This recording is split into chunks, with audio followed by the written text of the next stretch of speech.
안녕하세요. 오늘은 당뇨병의 극만성 합병증에 대해 공부해 보도록 하겠습니다. 합병증으로 당뇨병성 케톤산증 DKA 에 대해서 알아보겠습니다. 정상적인 에너지 생성 과정을 보면 우리 몸은 포도당을 에너지원으로 사용합니다. 그때 인슐린은 이 포도당을 세포 안으로 들어가게 해주죠. 그래서 이 세포는 들어온 포도당을 연료로 이용해서 에너지를 만들어냅니다. 이것이 정상적인 에너지 생성 과정입니다. 그러면 DKA가 생기는 이유는 뭘까? 당뇨병, 특히 1형 당뇨병 환자는 인슐린이 부족하거나 아예 없습니다. 그러면 포도당이 세포 안으로 들어가지 못하고 혈액에 쌓이겠죠. 왜? 인슐린이 있어야 포도당을 세포 안으로 넣을 수 있는데 없으니까. 하지만 세포는 에너지가 필요하기 때문에 인슐린이 없으니까 다른 거를 이용합니다. 뭐냐? 지방을 분해해서 에너지를 만들어냅니다. 지방을 태울 때 나오는 찌꺼기, 이것이 케톤입니다. 이 케톤은 산성입니다. 산성.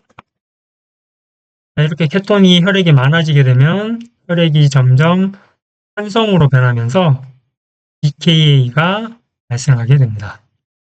아시겠죠? 그러면 DKA의 증상은 어떤 것들이 있느냐? 당뇨의 대표적인 3대 증상, 다뇨, 다갈, 다식, 다갈, 다뇨 나옵니다. 다갈, 심한 갈증이 느껴집니다. 몸에 혈당이 많다 보니까 이걸 낮추려고 몸에서 물을 많이 마시게 되고 소변이 많이 나오게 됩니다. 혈당이 높으니까 소변으로 당이 함께 빠져나가게 되면서 소디움 포타슘도 같이 나가겠죠. 그리고 아세톤 냄새가 납니다.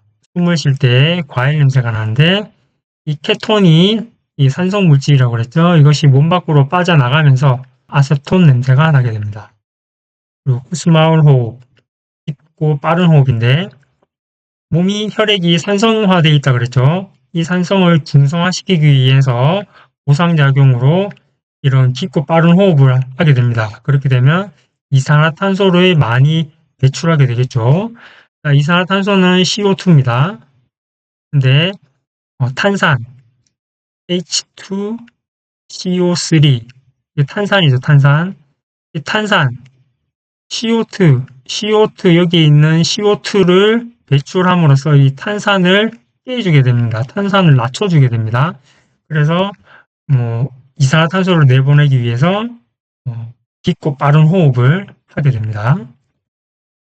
그리고 구토, 복통이 발생하는데 산성 케톤체 이것은 혈액을 흘러서 위에 가게 되면 위점막을 직접적으로 자극하게 됩니다. 그래서 구토, 복통 이런 증상이 나타나게 됩니다. 그리고 이게 심해지면 의식저하, 혼수 상태가 올 수 있습니다. DKA는 응급 상황입니다. DKA가 생기면 즉시 인슐린 치료가 필요합니다. 인슐린을 투여하면 포도당이 세포로 이동할 수 있도록 도와주겠죠.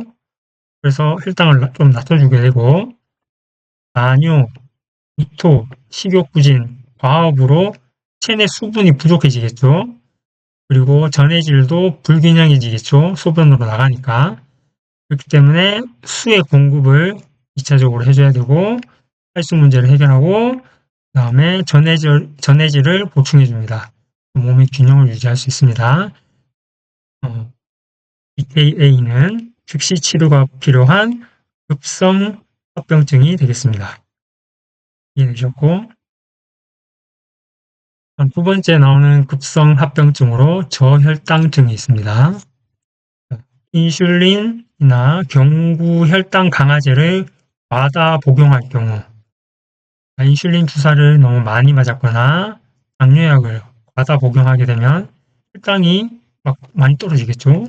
이것이 가장 흔한 원인입니다. 저혈당증의 가장 흔한 원인입니다. 그래서 right time, right dose 이 원칙을 지켜야 되고, 두 번째는 식사 부족입니다. 인슐린 주사나 혈당 강화제를 먹은 후 식사를 하지 않게 되면 저혈당 위험이 올 수 있습니다. 그리고 저혈당의 세 번째 원인은 과도한 운동입니다. 운동을 하면 혈액 속의 당을 많이 사용하게 되겠죠. 근데 당뇨병 환자가 공복에 운동을 하게 되면 저혈당 위험이 증가하게 됩니다. 네 번째는 알코올 섭취입니다. 간은 저혈당이 오면 글리코겐을 포도당으로 분해해서 혈액으로 방출하는 역할을 하게 됩니다. 근데 술을 마시게 되면, 특히 공복에 마시게 되면 알코올 대사에 집중하게 됩니다. 간이 알코올 대사에만 집중하게 됩니다. 간은 한 번에 한 가지 대사 과정만을 처리하기 때문에 알코올 대사에만 집중하게 돼서 당이 떨어져도 이 간에서 글리코겐을 포도당으로 분해해서 혈액으로 방출하는 역할을 제대로 못하게 됩니다. 그렇기 때문에 알코올 섭취도 주의해야 됩니다. 그 다음에 심장 또는 간 기능 저하. 신장 질환이 있으면 일부 당뇨약은 신장으로 배출되는데 신기능이 떨어져 있으면 약이 몸에 오래 남아있게 되겠죠.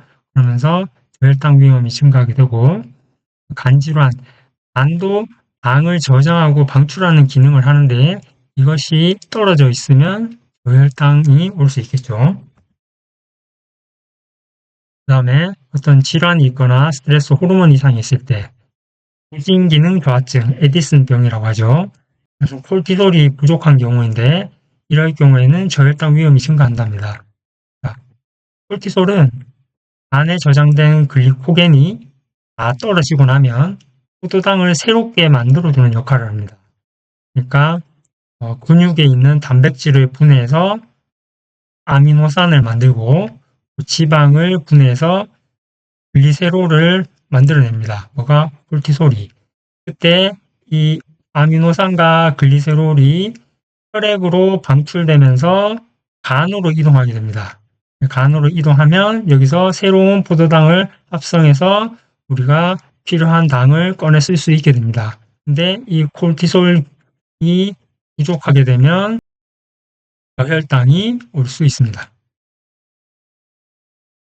그 다음에 갑상선 기능 황진증, 신진대사가 빨라져서 빨리 막 다 소모해버리게 됩니다. 그래서 저혈당 위험이 증가하게 되고, 그다음에 심한 감염이나 폐혈증이 있을 때 대사 과정에 이상이 있고 간 기능이 감염이나 이런 걸로 인해서 간 기능이 저하됨으로써 저혈당 가능성이 있습니다. 다음에는 만성합병증에 대해서 알아보겠습니다. 대표적으로 심근경색이 있습니다. 우리 몸의 혈관은 빨대처럼 생겼는데 당뇨가 있으면 이 빨대 안에 설탕이 가득 찬 찐득한 음료가 흐르는 것과 비슷하게 됩니다. 당뇨가 심근경색을 일으키는 과정입니다. 자, 고혈당입니다. 그러면 혈관벽을 계속해서 자극하게 되고 손상을 시키게 됩니다. 혈관이 딱딱해지고 좁아지게 되고 그러면 동맥경화가 생기고 그다음 기름때, 콜레스테롤 이런 것들이 쌓이게 되면 국상경화증이 생기게 됩니다. 자, 이런 콜레스테롤이 혈관에 막 쌓인다 그랬죠. 그렇게 되면 혈관이 점점 좁아지면서 막히게 되겠죠. 심장으로 가는 혈관을 막으면 심근경색, 뇌로 가는 혈관을 막으면 뇌경색이 오게 됩니다. 다음 두 번째 만성합병증은 심부전이 있습니다. 당뇨병성 심병증이라고 그러고, 심장은 혈액 속 노폐물을 걸러 깨끗한 소변을 만드는 필터 역할을 합니다. 그런데 당뇨병이 있으면 이 모세혈관이 망가져서 필터 기능이 고장나게 됩니다. 자, 당뇨병이 심부전을 일으키는 과정을 보겠습니다. 고혈당입니다. 심장의 모세혈관이 지속적으로 손상되게 됩니다. 심장에는 하구체라는 모세혈관 덩어리가 있습니다. 이게 계속 손상을 입게 된다는 겁니다. 그렇게 되면 단백질, 그러니까 알부민이 소변으로 빠져나가기 시작하고 미세 알부민뇨가 발생하게 됩니다. 심장 기능이 점점 떨어지게 되면 노폐물이 몸에 쌓이기 시작하겠죠. 그러다가 심장이 완전히 다 망가지게 되면 후석이 필요한 말기심부전 ESRD로 진행하게 됩니다. 그래서 당뇨병은 만성심부전의 가장 흔한 원인이 될 수 있기 때문에 당뇨병 환자들은 특히 더 관리를 잘 해야 되겠습니다. 당뇨병의 만성합병증으로 적절한 것은 당뇨병성 케톤산증, 이거는 급성이라고 그랬죠. 심근경색, 이거는 혈관이 점점 망가지면서 오는 만성합병증이죠. 저하혈당증, 이거 급성이고, 심부전, 이것도 마찬가지로 만성적으로 만성합병증이라고 그랬죠. 정답은 3번이 되겠습니다. 오늘은 당뇨병의 급만성합병증에 대해서 공부해 봤습니다. 지금까지 이 선생이었습니다. 감사합니다.